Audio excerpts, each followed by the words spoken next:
Hi everyone, it's Andrew here from Music Intuition. In this video we're going to talk about how writing bad songs can be a good thing. And again, if you need any more information, there's some links below. So what you'll find as you're starting out as a songwriter, or even if you have been writing for a long time, is that you'll probably write a lot of bad songs. Your percentage of bad songs will be higher than your percentage of good songs. And a lot of people will get disheartened by this. They'll think, right, I can't write good lyrics, I can't write a decent melody, I can't write good chords, I can't find a melody for this section, I can't find the right chords, and my songs seem to fall apart by the time I get past the first verse or the first chorus and things like that. And people get really disheartened, and the thing with songwriting is to be able to maintain your confidence. And what I'd like to sort of put to you today is that writing bad songs can be the best thing that you can do, because it's from these bad songs that you learn how to write a good song. It's from the bad songs that the light can come in. It's from the bad songs that you can use as a springboard to writing a good song. It's the bad songs that you can have something to compare with. When you write a good song, you go, that's a great song. And you've got something to compare it with, and then you get that sense of confidence that you're getting somewhere. And even the most experienced songwriters, no matter, basically the most experienced songwriters are not going to be happy with everything that they write. But what they do is they just write.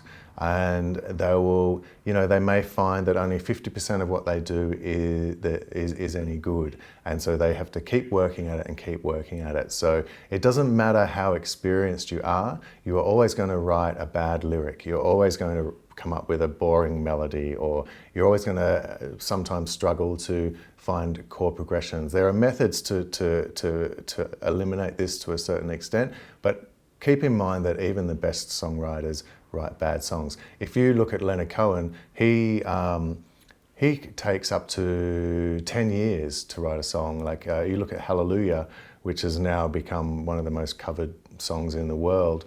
That took him 10 years to write.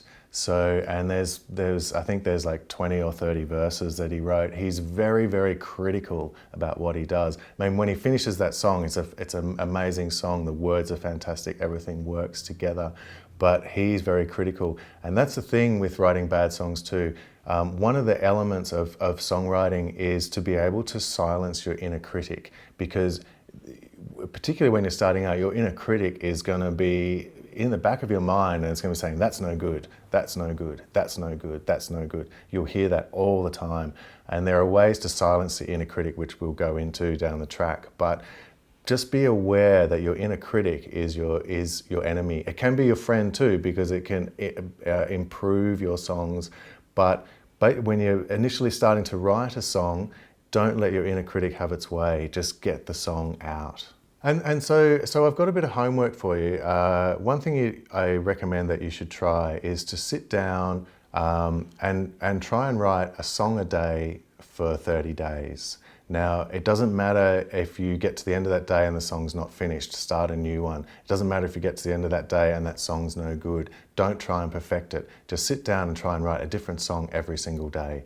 And what you'll find at the end of that month, because you're not letting your inner critic have its way either. You're just going, I'm just going to write this. It doesn't matter if it's good or bad.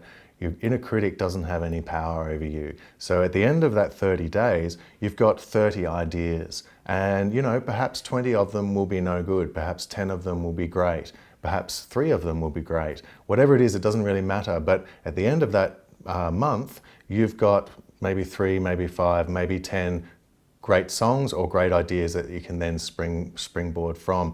Because the other alternative is that you say, okay, I'm going to write one great song a month. You will labor over that song for a whole month. Your inner critic will have its way, because it's got a lot of time to say, that's no good, that's no good, that's no good. And you may come away with that at the end of that month with one good song, you may not. But at least if you try and write a different song every single day, you will have 3, 5, maybe 10 great ideas that you can then spring from, and your writing will improve, and you'll be able to write.